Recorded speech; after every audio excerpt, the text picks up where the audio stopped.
If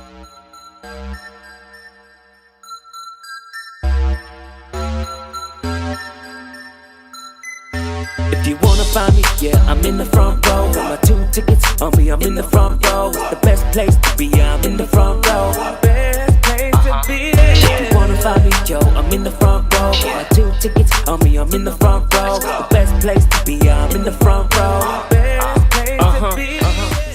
What's up, y'all? Welcome to the In the Front Row YouTube channel. I'm your host, Dylan. I'm joined by a guest today, my brother, Dustin, who says he's a walking sports knowledge. So we're going to put him to the test today as the NBA playoffs are underway today. We are giving you our top 5 teams with a shot to win the title, so let's get started. At number 5, I have the Boston Celtics.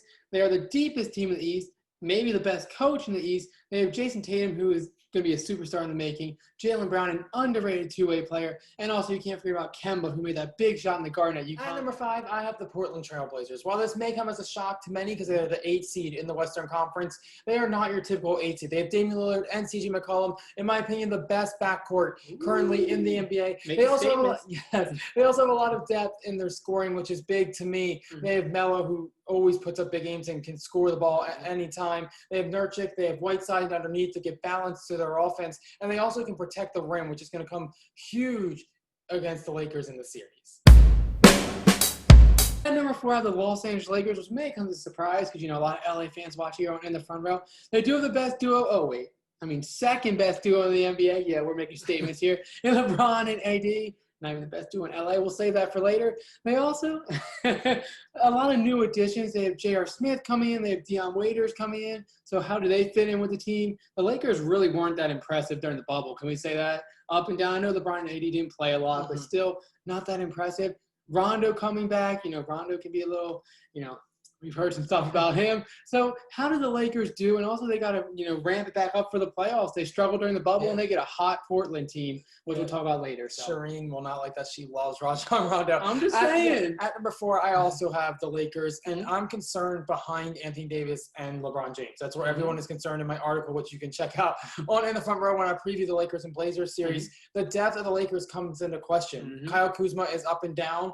While he had premium scoring games in the bubble, he also had games where he scored only 9 or 10 points, which for him and his role offensively, it's a problem for the Lakers. And he needs to be consistent as that third scorer for the Lakers. Him and Dion Waiters need to take the pressure off LeBron James and Anthony Davis to kind of give them more balance to their team. At number 3, I have the Portland Trailblazers, which may surprise a lot of people, but I want to make a prediction.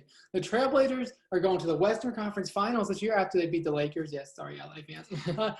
Let's start with the Trailblazers. They have Damian Lillard, who I believe is the best scorer in the NBA. That's the guy I want. Move over, James Harden fans. I don't care. I want Dame, and he's more clutch than James Harden, but we won't get into that. They also have C.J. McCollum, who people forget. C.J. McCollum was very clutch. Remember that Game 7 last year? At Denver, he had 37 points and really kind of put the team on his back with that big shot at the free throw line. So CJ's there. You mentioned the depth and the scoring. Portland's a team to mess with, and they're going to be fun to watch in these playoffs. And Dame won the bubble player or the MVP, whatever you want to call it. So he's on a hot streak. So watch out. And he shoots from like half court. Yeah.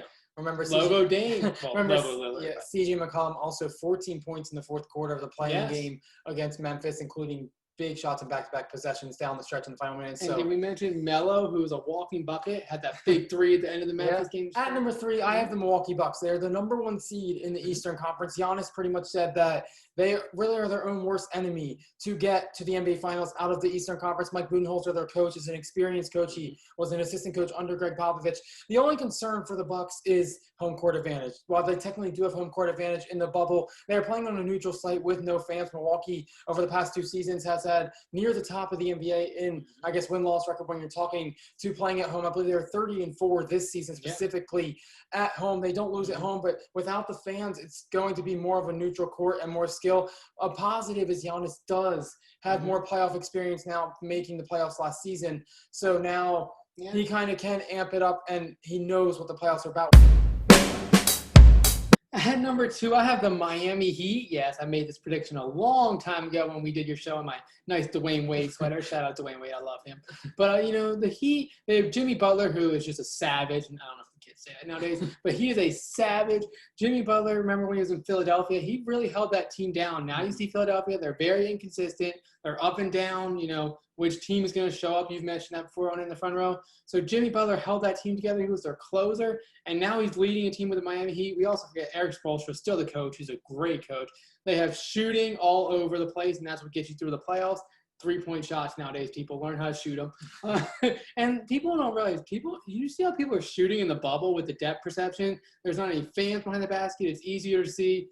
Yes, they are killing it. A lot of 3-point records set and everything. So the Heat, one of the best shooting teams in the NBA, and they will be in the NBA Finals. At number 2, I have the Boston Celtics. I think they will come out of the East. They are Milwaukee's biggest challenge in the East because of players like Kemba Walker, Jason Tatum, and I know everyone in the front row knows I love Jaylen Brown on and off the court. Yes, he really can play basketball and be clutch down the stretch. And Kemba Walker, as you mentioned before, can be clutch. Brad Stevens, which I think the best coach in the Eastern Conference, is ready. Shireen won't agree with you. Yeah, ready. She will not shoot. I think there's definitely gives Brad Stevens a run for his money. Also, way back when the season before it was paused or put on hold because of COVID, the last Boston Los Angeles Lakers game, which was on ESPN, Mark Jackson or Jeff Van Gundy, I'm not sure which one of the color analysts for the game, said that it reminds them of the 2008 Boston team.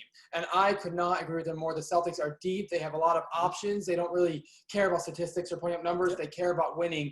And I think the energy for the Boston Celtics will propel them over Milwaukee in the Eastern Conference Finals to have an appearance in the NBA Finals. Kemba is a lot different than Kyrie. At number 1, I have the Los Angeles Clippers. Yes, it's not very popular here on In the Front Rows. We have 2 Lakers fans. I apologize. I'm a guest. I don't want to get kicked off right away. No. They have the best player currently in the NBA. Yeah. Currently, as LeBron James is currently the best player in the NBA. He's the best player of all time. We can do another video on that. But Kawhi Leonard is the best player currently in the NBA. He's already won 2 championships in 2 different cities, and I don't want to hear about how the Warriors were hurt. It still takes a lot to win a championship. Kawhi's a stud, and he has no heart. He's cold-hearted, so he's ready for the playoffs, and we all know he is clutch. They also have this guy named Paul George, who I think that makes them the best duo in the NBA. And let me explain why. People are like, oh, LeBron and AD are more talented. But the way you win in the NBA, we can look through history with Jordan and Pippen, LeBron, and even D-Wade at the end of his career.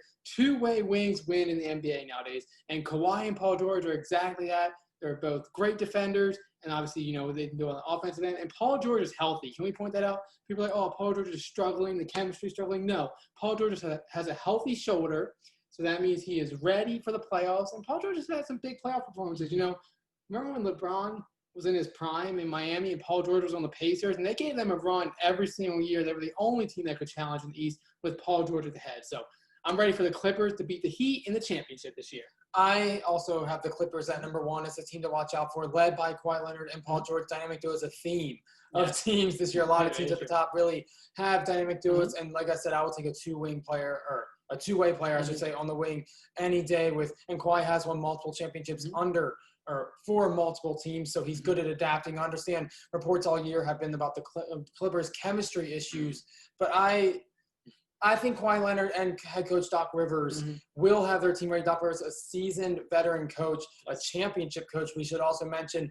And so I think he'll have his team prepared. The only issue for the Clippers is you don't want them to look forward too much. So you don't want them to look forward to that possible matchup with the Lakers in the Western Conference Finals. Everyone's been talking about it all season. So, but I think with Doc Rivers and the leadership of Kawhi Leonard, they'll be able to focus on one series at a time, starting with the Dallas Mavericks, who will be upset-minded. If any coach can pull it, it is Rick Carlisle. I think the Clippers will sweep that series and be focused and get to the finals to play the Boston Celtics. They're the most effective duo, not the best, most effective. Yeah.